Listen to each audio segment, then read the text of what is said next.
Kwa majina naitwa George Bwire. Mimi ni mkurugenzi wa shirika la Tanga Youth Talent Association, kifupi TAYOTA. Sisi tulitekeleza mradi wa kupiga vita ukatili dhidi ya watoto na vijana wa rika bale katika wilaya yetu ya Tanga, katika kata zote 27 za Tanga, katika mitaa yote 181 ya Tanga.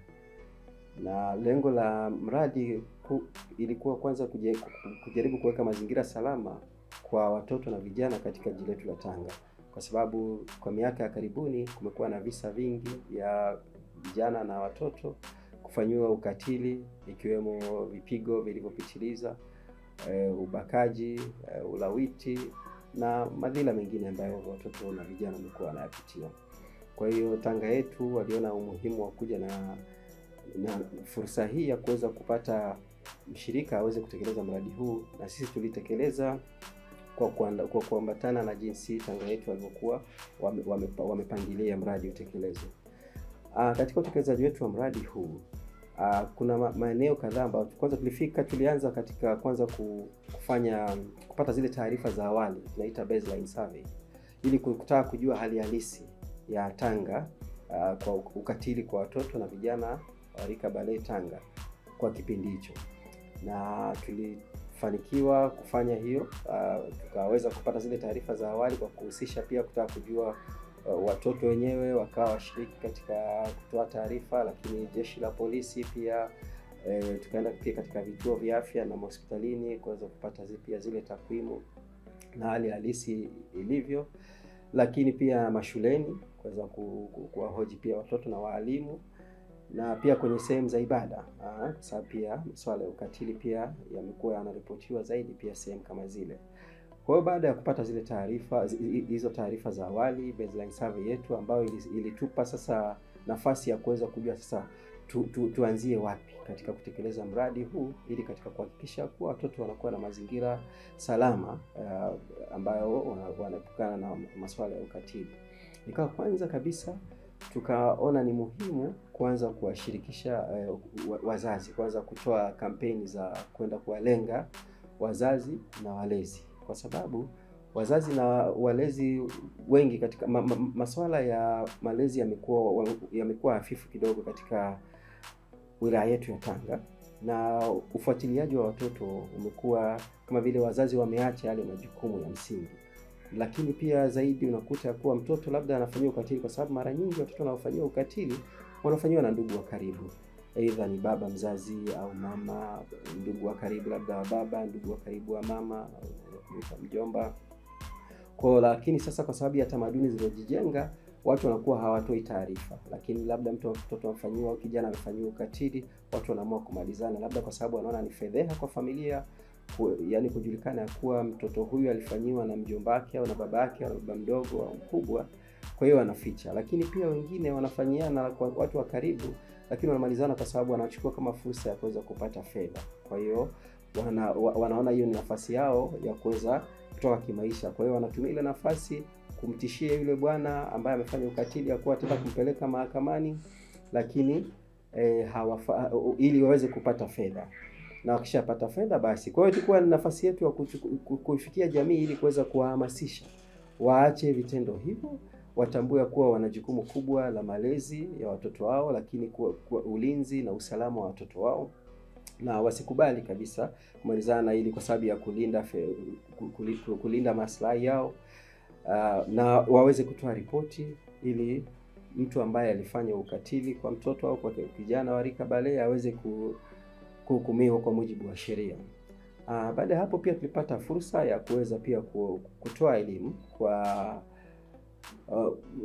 jeshi la polisi baadhi, lakini pia kwa mahakimu, kwa sababu kumekuwa kama kujaribu kujenga nafasi ya kuonesha jinsi gani, kwa sababu hawa ndio wadau muhimu wa kuweza katika kutokomeza ukatili. Kwa sababu tukio mtoto anapofanyiwa au kijana wa rika bale anapofanyiwa ukatili, sehemu ya kwanza ambayo anastahili kuripoti kwanza ni kwenye kituo cha polisi. Lakini ili kujua baada ya kuripoti katika kituo cha polisi kujengewa uwezo kujua jinsi gani kwanza wanaweza wakamshughulikia au kumhudumia huyu mtoto, ili kwanza kwa utu fulani, kwa kumpokea, na kufuata zile kufuata zile hatua za muhimu ambazo zinastahili katika kumhudumia mtoto, pamoja na kutoa PF3 ili mtoto aweze kufikishwa katika kituo cha afya au hospitali kuweza kufanyiwa uchunguzi wa kiafya, kujua kama kweli mtoto amefanyiwa ukatili, au kama ni kubakwa, ameingiliwa, kama ni kulawitiwa. Kwa hiyo inakuwa nafasi, lakini pia jeshi la polisi ndio na nafasi kubwa ya kuweza kuwafikia watuhumiwa ambao mtu kama ametuhumiwa kwamba amemfanyia mtoto au kijana alikabale ukatili. Ni jeshi la polisi na nafasi ya kuweza kwenda kumkamata ili hatua ziweze kuendelea.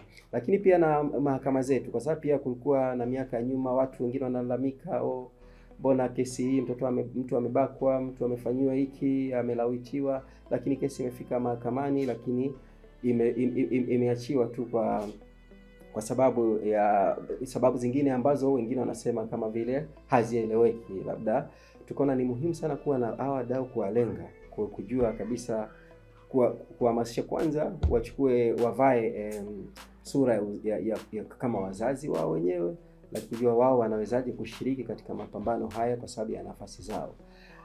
Lakini pia tulipata nafasi pia kuweza kuunda klabu za shule za kupiga vita ukatili katika shule zetu zote za msingi 84 na za sekondari 25 katika jiji letu la Tanga, ambazo hizi klabu zinakuwa zinatoa nafasi kwa hawa vijana au watoto ambao wamefanyiwa ukatili kwanza kupata support fulani ya watoto wenzao, lakini pia inakuwa nafasi kwa sababu wao watoto wengine ndio wanaendelea kuhamasisha watoto wenzao kutoa taarifa. Kwa sababu kikubwa hapa ambacho tulikuja kukiona ni kuwa watoto wengi wanafanywa ukatili lakini wananyamaza, hawatoi taarifa. Lakini sio tu kwa hawatoi taarifa, lakini hawajui pa kuanzia ni wapi, kwa sababu wengine wanakuwa wamefanywa vile na vitisho vingi.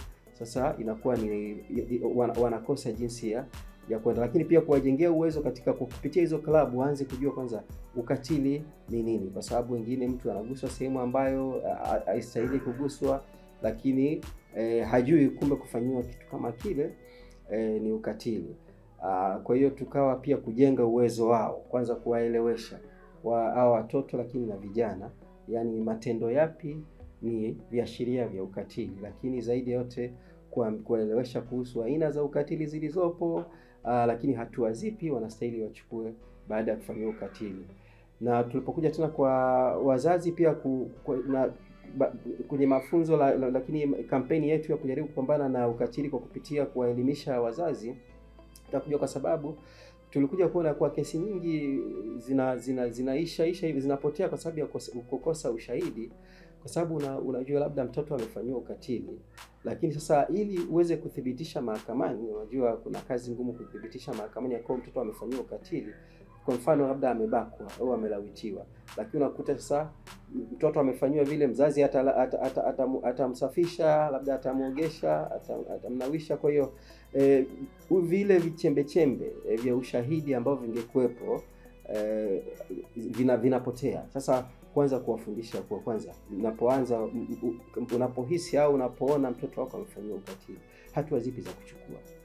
Kwanza usimsafishe, mwache awe na hali alionayo na kuwahi kituo cha polisi cha karibu ili mtoto aweze kufanyiwa uchunguzi, aweze kupata PF3, lakini kwenda hospitalini aweze kufanyiwa uchunguzi.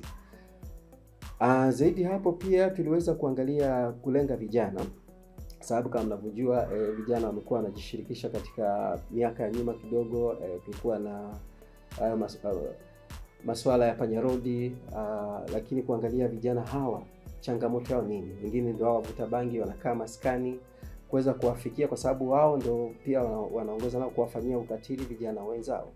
Kwa hiyo tuliweza kuwa na fursa hii ya kuwa nao katika center yetu, tukakaa nao katika kuwapa elimu, lakini kwanza kutaka kujua changamoto zao wanazopitia, labda sababu zilizowafikisha hadi wao kuchukua hatua hizo katika maisha, na kuweza kujua ni jinsi gani tunaweza kuwasaidia.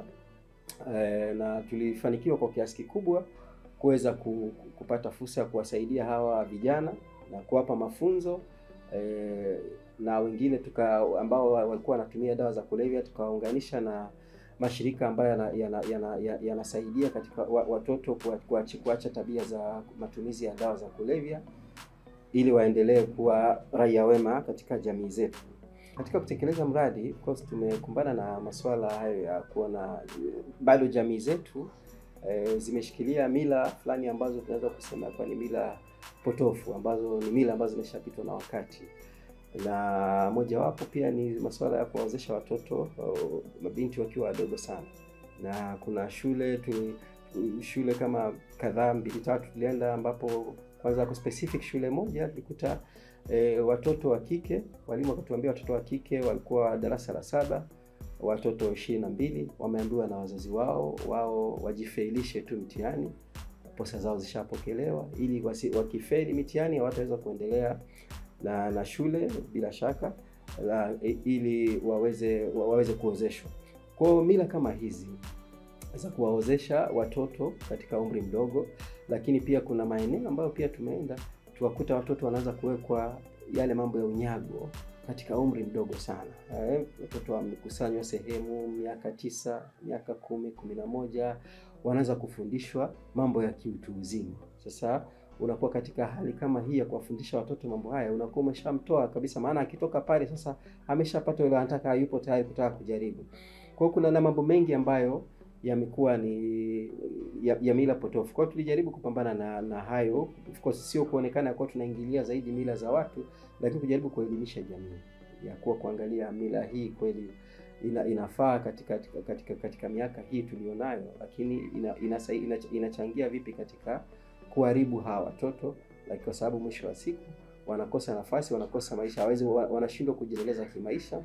Wengine wanaishia kuolewa, wakishaolewa mapema. Athari zake za watoto, kuwafundisha pia kuhusu madhara ya watoto kuolewa mapema, lakini kuanza kupata ujauzito wakiwa na umri mdogo, wakienda kujifungua, lakini madhara yake baadaye, ili kujua watoto na vijana wanakuwa katika mazingira salama. Tulifikia jumla ya wanafunzi vijana na watoto, wanafunzi na wale walio nje hapo shuleni zaidi ya 71 kwa ujumla wote. Na kama umesema, of course mradi ulikuwa matarajio ya mradi ilikuwa tuweze kuwafikia walau vijana na watoto 10,000, lakini tuliweza kuzidisha malengo ya mradi kwa kufikia watoto na vijana zaidi. Lakini pia mojawapo ya mafanikio makubwa ambayo tuliyafikia pia ni kuweza kuwaokoa watoto ambao wanatumikishwa, watoto wa umri mdogo wa miaka 8, 9 hadi 12, ambao wanatolewa katika wilaya zingine tofauti za Tanga kuja kutumikishwa katika jiji la Tanga, kuweza kuuza karanga, kuuza kahawa, kuuza mayai. Tukaweza kuwaokoa wale watoto na kuweza kuwapeleka katika nyumba salama, na kwa kushirikiana na jeshi la polisi kuweza kuhakikisha kwa yule bwana ambaye alikuwa anawafanyia wale watoto ukatili huo amekamatwa na akapelekwa mahakamani na akahukumiwa kwa mujibu wa sheria baada ya kukutwa na hatia ya kuwatumikisha watoto kinyume na sheria.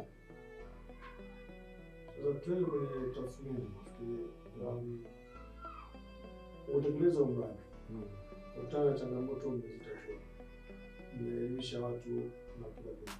Nataka kuuliza swali. Unadhani matokeo ya mradi yalilingana na matakwa yaliyowekwa na Tanga yetu? Matokeo ya mradi yalizidi matakwa au malengo yaliyowekwa na mradi na Tanga yetu. Kwa sababu ukienda kwenye idadi, tukianza mwanzo walikuwa wametarajia ya kuwa tutafikia labda kuunda klabu za shule 15, klabu 15, lakini tuliunda klabu zaidi ya 130. Lakini pia ukija katika idadi ya wanafunzi au watoto na vijana waliotarajiwa kufikiwa kwa lengo la mradi ilikuwa ni watoto na vijana 10,000, lakini tuliweza kufikia zaidi ya 71. Kwa hiyo tulizidisha malengo ya mradi. Lakini pia mwitikio wa mradi wenyewe Kuna watu kweli waliona kweli huu ni mradi kweli ulikuwa unafaa, kwa sababu hali ilikuwa imekuwa mbaya sana, na sio tu katika Tanga, lakini nafikiri taifa, lakini pia duniani, ya ukatili na unyanyasaji ambao wanafanyiwa watoto. Na huu mradi ulipata fursa ya kuweza kujenga uelewa kwa wanajamii. Na kiukweli tunavyozungumza sasa hivi, pamoja na kuwa visa vya ukatili bado vinaendelea, lakini ile kuripoti, watoto wameshahamasika, na sisi hapa ni mmoja wapo wadau ambao tunapokea hivyo visa. Kwa hiyo ile hamasa ya kutoa ripoti au kutoa taarifa kama mtu amefanyiwa ukatili kutoka kwa watoto, lakini pia kwa vijana, imekuwa kubwa.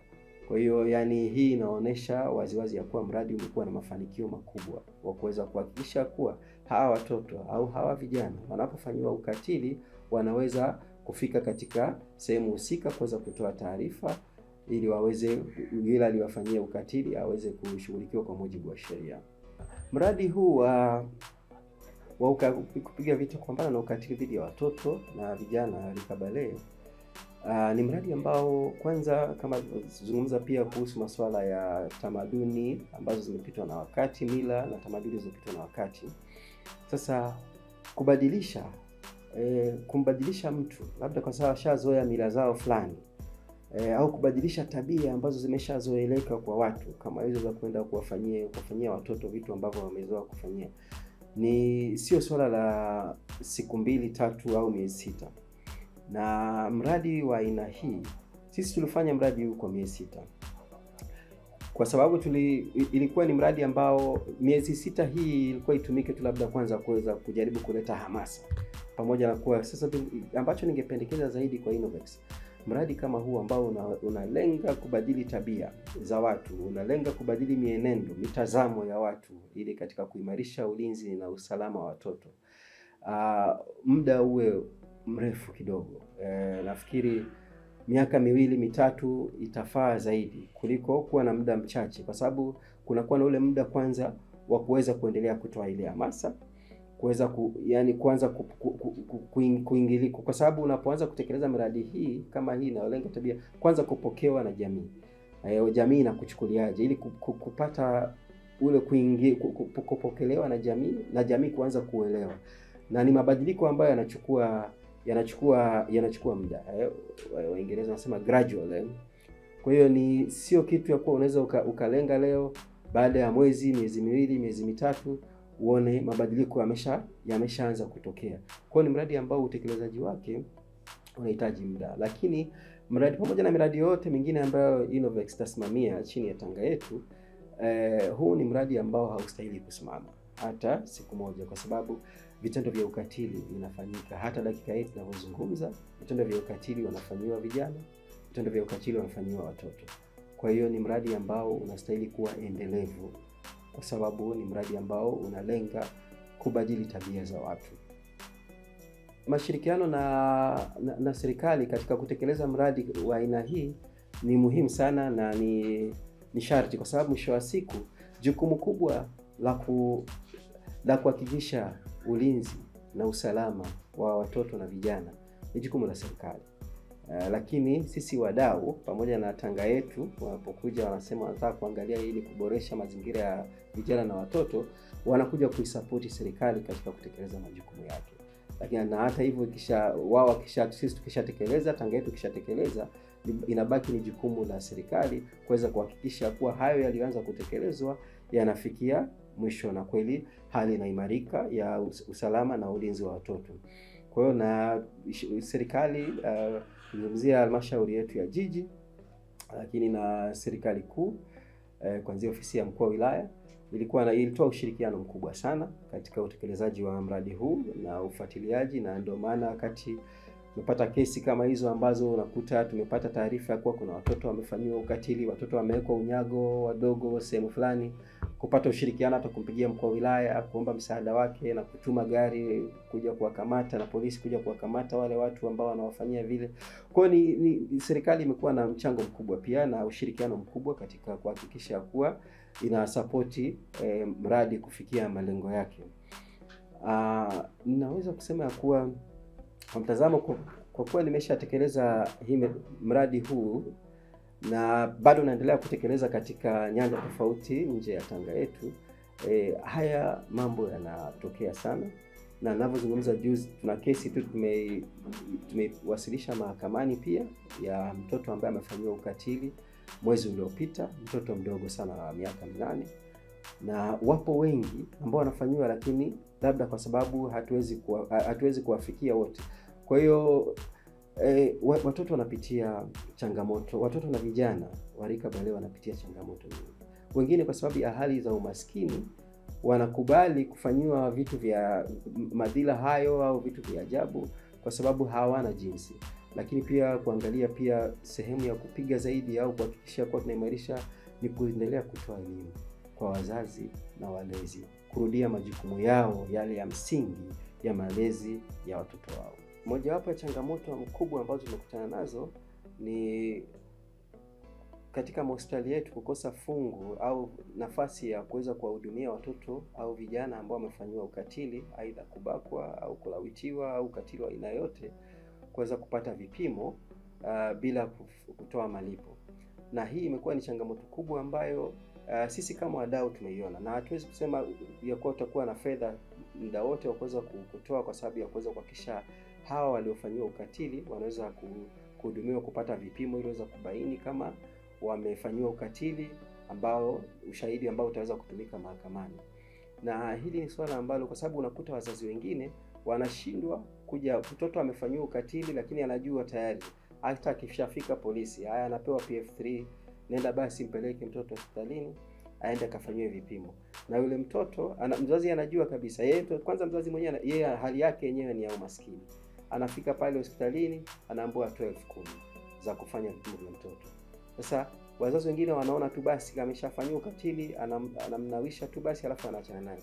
Kwa hiyo ningetoa ushauri kwa serikali, pamoja na mazuri yote ambayo serikali inafanya katika kuhakikisha kwa usalama na ulinzi wa watoto unaimarika, waweze kuja na mpango mzuri wa kuhakikisha kwa hao watoto au vijana waliofanywa ukatili waweze wakifika kituo chote cha afya kwa vipimo vya kuweza kubaini kama wamefanywa ukatili, wasitozwe fedha zozote.